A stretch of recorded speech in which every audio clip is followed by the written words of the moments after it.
Hello and welcome to the Heritage On Air series right here on 97.3 CITIFM and City TV. My name is Apioko and we're enjoying this Ghana week of Ghana brilliance when it comes to our heritage.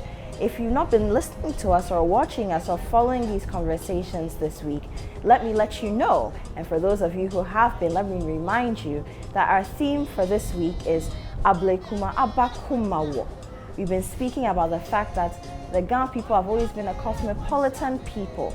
We've always welcomed people into our fold, strangers into our mix, and we live with them in harmony. And it's for this reason that today I'll be speaking to, and I'm sure a lot of you didn't know this, a gentleman, a very powerful gentleman of Nigerian descent, but he's a Ghana. And his name, and you see, when you have a big man in your midst, you can't just memorize the name, you must read it because you can't pronounce it wrongly. I'm speaking to Chief Otuba, Alhaji Mohamed, Buniyamine, Braimah. And who is he? He's the Otuba of the Yorubas in Ghana, and he's also the Yoruba chief of Tudu. Very big man. On the streets, those of you, especially Accra, Kpee, you know him probably as Billy Braimah.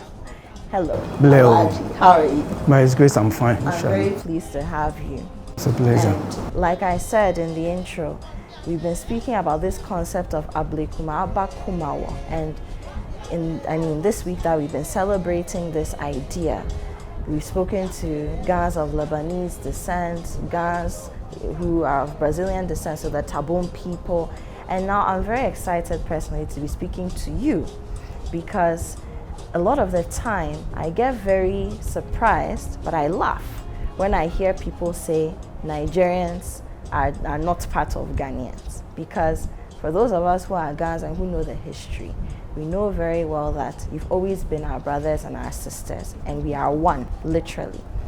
So I'm going to start by asking you, first of all, as the Yoruba chief of Tudu, what's the history between the Yorubas and Tudu? The Yorubas and Tudu. Yes. Yeah. Yes, the Yorubas and Tudu. You know, Tudu is the center where everybody who comes from outside Ghana by road drops for the first time. That's where you come. So Tudu is the center of commercial activities in those days and up to now. Yes, you have to. That's where the transport will land you when you come from outside Ghana, especially when you are coming from the eastern side of Ghana. From Nigeria, Togo, Benin, that's where you drop. So that's the link between Ghana and people coming from outside Ghana, especially with the Yorubas, and that is where most of us can be found. So over time, what made the Yorubas settle at Tudu?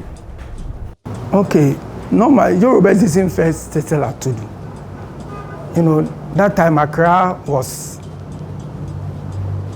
on the beach. So around Atupai post office, that is where it all started.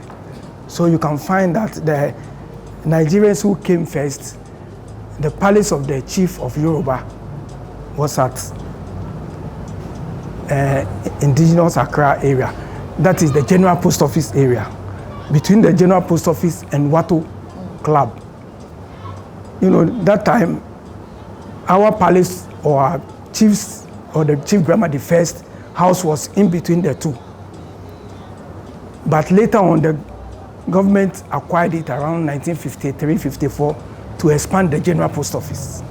So we have been in the Accra proper before people started moving out of Accra proper.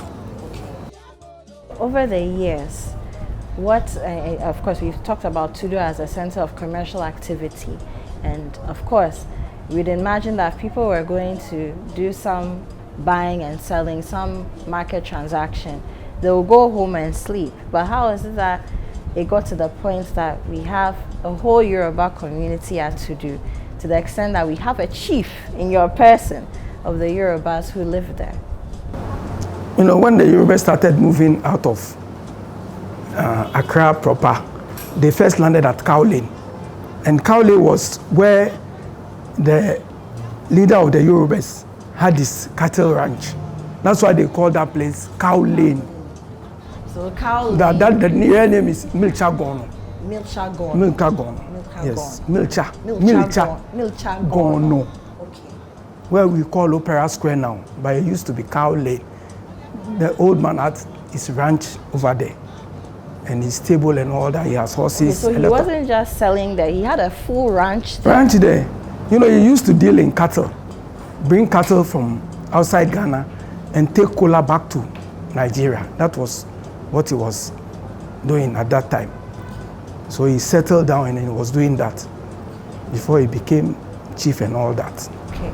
So over time, it's his lineage that we are now seeing as the Yorubas in that area? Yes. Okay. Some of them are family people, and others too joined in when they saw that Gold Coast is a very humble place. We have to be there.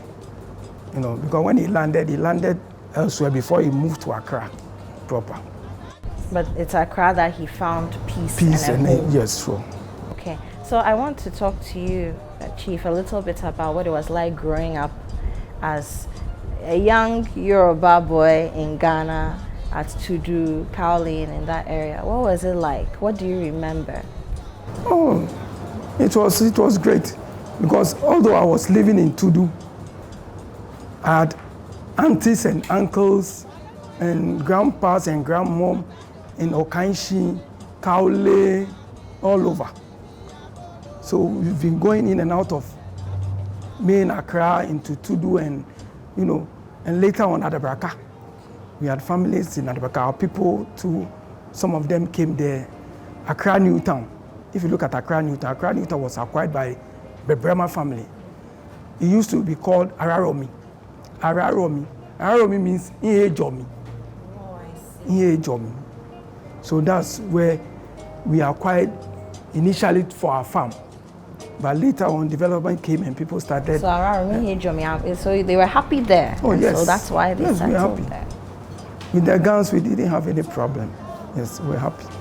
And we had there, and even the school came to Araromi, Lagos Town. That is what they have changed now to be Accra New Town. And West Africa College, that we used to call West Africa Secondary School, came there, and it is the Braimahs who gave them the place to have the school. And they were there, and you know, later on they moved to their new site that they are now. But it was at Accra New Town they started, Lagos Town. Okay, so the name Braimah, is it from, you know, from Nigeria? Did the Yorubas bring it, or it's a name that developed with time when, you know, after intermarriages and births of children within the Gang community? Now what I can say is that the Braimah derived from Ibrahim, but the old man himself wanted to identify himself, you know, so that when they see his children, they will know these are his descendants. So he changed the wedding of the Ibrahim, he removed the I, and, you know, made it Braimah. Yes. So anybody who you meet to do in these areas, that what we now call, now we know what's called Lagos Town, is now Accra Town. Yes. All these areas, when you hear the name Braimah, it is your lineage, yes. the old man's. Yes. And Braimah acquired Accra New Town from the Otuba people in 1937. That one was in 1937, before it started developing, and people started moving there. And so most of the houses you see in Accra New Town are for Yorubas. Okay. So, I mean, if Braimah acquired Accra New Town in 1937, then clearly the migration we are talking about happened long before. Long before. It was even the New Town one was during his children. They acquired that time. The old man has gone. The old man died in 1915, okay. 4th May 1915. So even before independence? Yes, 4th May 1915 at 10 a.m. That's when the old man died. Yes. Remember the time and the date? Yeah, the time and the date. It's in the National Archives. You can find it there.